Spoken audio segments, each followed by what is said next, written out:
کل کراچی ایئرپورٹ پر جب میں یہاں آ رہا تھا تو ایک بھائی میرے پاس آ کے بیٹھ گئے اور مسجد میں نماز پڑھنے لگے تھے، تو وہ میرے پاس بیٹھ گئے، مجھے کہنے لگے مجھے بتائیں میں دنیا میں ایک خوبصورت زندگی کیسے گزار سکتا ہوں۔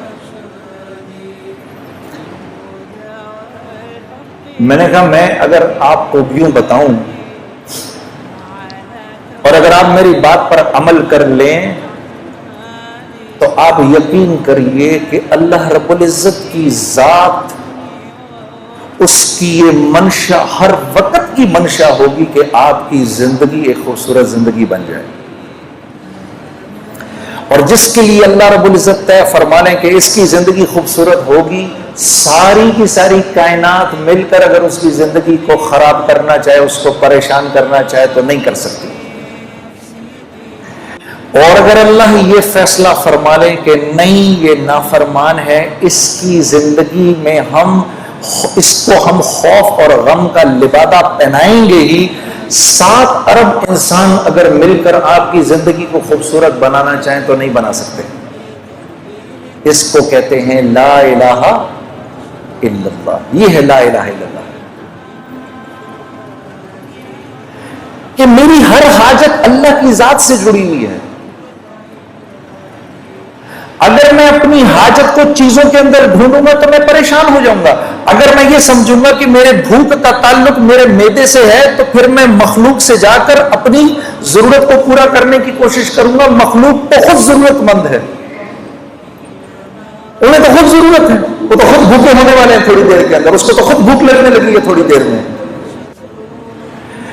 میرے دوستو، بھوک آتی ہے اللہ کے بھوک کے خزانوں سے، اس کا تعلق معدے سے نہیں ہے۔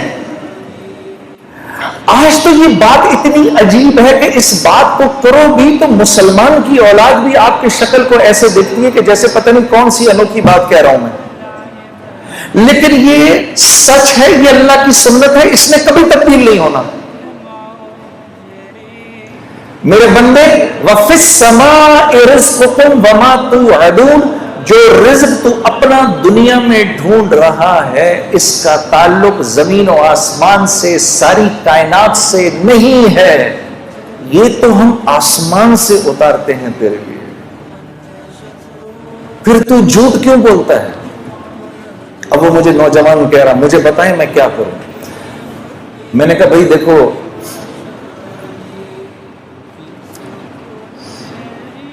دنیا میں اگر اللہ کی مان کے چلو گے تو یہ اللہ کا وعدہ ہے کہ اللہ تمہیں حیات طیبہ دیں گے، اور حیات طیبہ اور زندگی کا نام ہے۔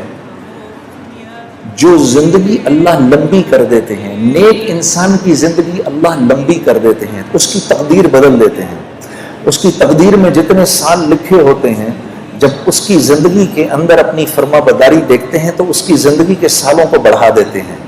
آسمان سے رزق کے وہ دروازے کھولتے ہیں جو اکثر نہیں کھلتے، اس کے لیے خاص رزق اترتا ہے۔ اللہ اس کو لمبی زندگی دیتے ہیں، بیماری سے پاک زندگی دیتے ہیں، خوف سے پاک زندگی دیتے ہیں، غموں سے پاک زندگی دیتے ہیں اس کو۔ تو میں نے کہا یہ رزق جب تمہارے گھر آئے گا تو اب تم مجھے خود بتاؤ، جب یہ تمہاری اولاد کے جسم میں یہ خون میں دوڑے گا تو اولاد اللہ کی فرما بردار بنے گی کہ نافرمان؟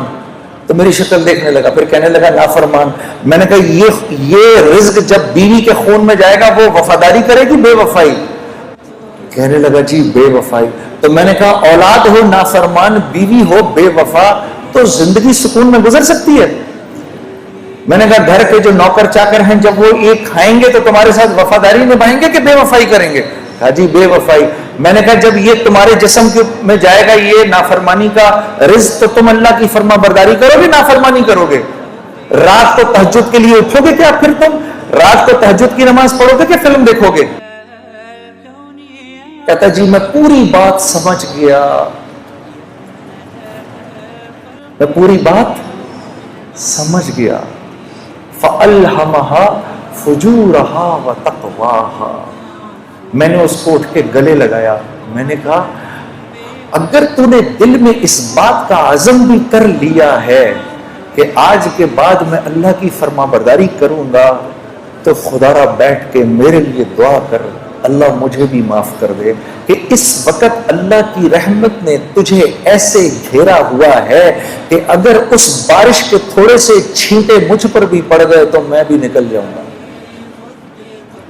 کیونکہ اللہ کا جو بندہ اندر سے اس بات کا عزم کر لے، اے اللہ آج کے بعد نافرمانی نہیں کروں گا، میری مدد کر، آج کے بعد میں تیری فرما برداری کی پوری پوری کوشش کروں گا. جو بندہ اس بات کا صرف دل میں عزم کر لے، اللہ کی رحمت اس کے ساتھ ہو جاتی ہے. وہ ایک قدم چلتا ہے، اللہ اس کے ساتھ 10 قدم چلتے ہیں. وہ اللہ کی طرف چل کے جاتا ہے، اللہ اس کی طرف دوڑ کے جاتے ہیں. یہ اللہ کا وعدہ ہے. یہی قریب میں جو رائے گنج کا مرکز، میں پہلی دفعہ جب یہاں سے 4 مہینے لگا کر گھر گیا تو